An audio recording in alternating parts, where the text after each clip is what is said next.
Friends यहाँ पे देखिए सभी आ जाती है रूम वहाँ पुलिस थाने से बाहर। तो ईशान कहने लगता है सभी सभी, मगर सभी तो सुन ही नहीं रही होती।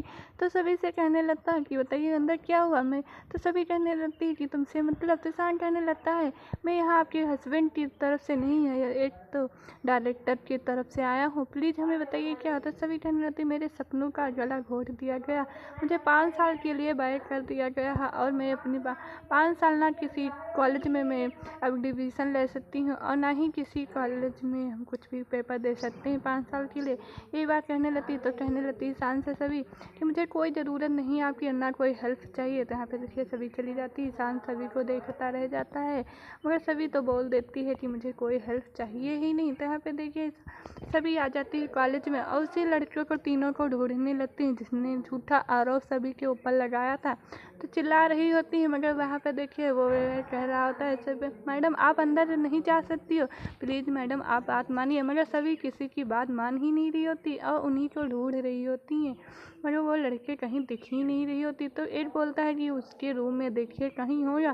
तो सभी जाती हैं, सभी की दोस्त आ जाती हैं। तो यहाँ पे देखिए सभी से कहने लगती हैं सॉरी मैं आपकी कोई मदद ना कर सकी। तो यहाँ पे देखिए काका राय साहब अंदर होते हैं ऑफिस में, ऋषि से कहने लगते हैं कि तुमने उस लड़की तो ऐसा तो नहीं कि किसी के सामने मुंह खोल दे। तो ऋषि कहने लगते हैं वो लड़की मुंह खोल ही नहीं सकती, अगर जेल जब से पुलिस थाने से बाहर आए हैं तब के उनको 5-5 लाख रुपए दे दिए गए हैं, इस कारण वो यहाँ से चले जाएंगे।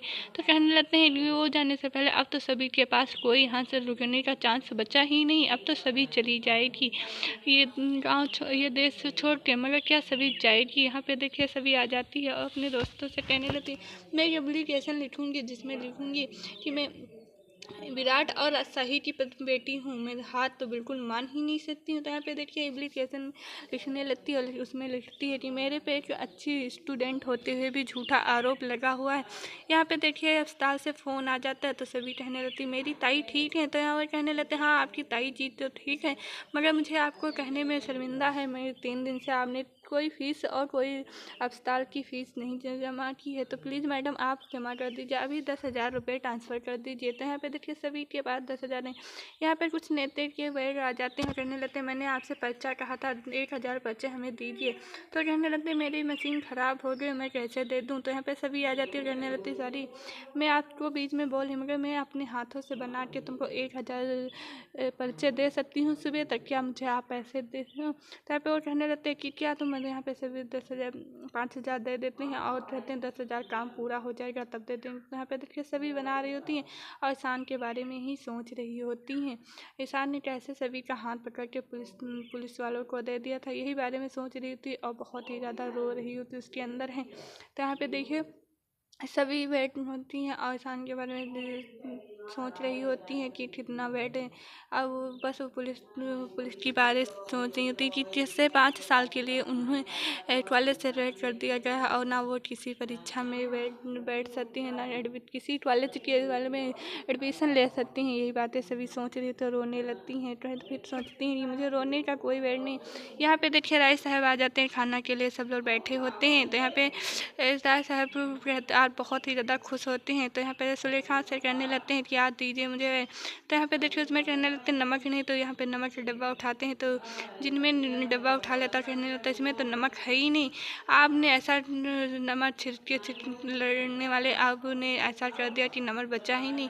तो कहने लगते हैं मुझे तो एक कहानी याद आ रही है, एक लड़की थी बहुत अच्छी जिसको एक बड़े ख़ानदान की बहू थी जिसके कुछ कारण के लिए उसके घर को निकाल दिया गया और घर से निकालने के बाद उसको स्कूल से भी बेइज्जती करते निकाल दिया गया। और इसी कहानी से मैं यहाँ पे देखिए आप खुश हो। तो यहाँ से सुलेखा माँ कहने लगती हैं जिनमें से कि आप कैसे सच से बात कर रहे हो, आपको तमीज़ नहीं। तो यहाँ पे वो कहने मुझे बात यहाँ पे इसी तो चिढ़ जाते हैं और कहने लगते हैं मैंने ऐसा कुछ हुआ ही नहीं और उस पर तो पेपर लीक करने का आरोप लगा है, तो इसी कारण सबूत भी उसके बाद। तो यहाँ पे देखिए जिनमें कहने लगता है मैंने किसी का नाम तो लिया नहीं, इसका मैं वो कहावत है कि चोर के दाढ़ी में तिनका, यही कहानी है। तो यहाँ पे देखिए सब लोग शांत हो जाते हैं, मगर यहाँ पे जिम्मी तो अपनी कहानी बता रहे हैं। यहाँ पे देखिए शांत एक्सरसाइज कर रहा होता है, बहुत ही ज़्यादा सोच में होता है। सभी के यहाँ पे रीवा आ जाती हैं और कहने लगती हैं, रीवा जिन इंसान से कि ज़्यादा एक्सरसाइज करने से फ़ायदा और नुकसान दोनों हो सकता है। ज़्यादा करोगे तो नुकसान ही होगा, और कम करोगे तो फायदा। तो यहाँ पे देखिए बहुत रहने से तो इंसान रो देता है, मशीन आवाज़ आता है सभी के पास है। तो रीवा यहाँ पे देखिए बोतल दे देती हैं। अभी तक हमारे चैनल को लाइक और कमेंट नहीं किए तो प्लीज़ हमारे चैनल को लाइक और कमेंट कीजिए।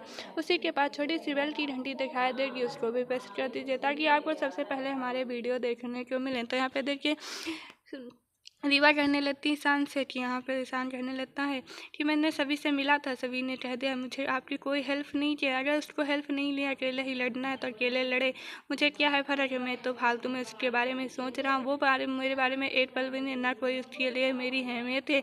तो मैं उसके पीछे क्यों पड़ा। वो जो करना चाहती है अकेले ही करना चाहती है तो करिए अकेले और लड़िए। उसने कहा वही कहने लगते और वैसे कहने लगते चलो मैं आप बाहर टहल के आते हैं। तो मुँह से निकल जाता है सभी का नाम। तो यहाँ पे देखिए देखते और ईशान चला, मगर रीवा बात कर रही होती हैं दूसरे। तो रीवा देखती ही जाती हैं ईशान की तरफ से, मगर ईशान तो चला बात अपनी कह के और चला जाता है वहाँ पे। तो यहाँ पे देखिए रीवा देखती रह जाती है ईशान को, ईशान चला जाता है। रीवा सोच में पड़ जाती है कि ईशान अभी तक सभी को भूल तो पाया नहीं। तब के लिए दोस्तों बाय बाय।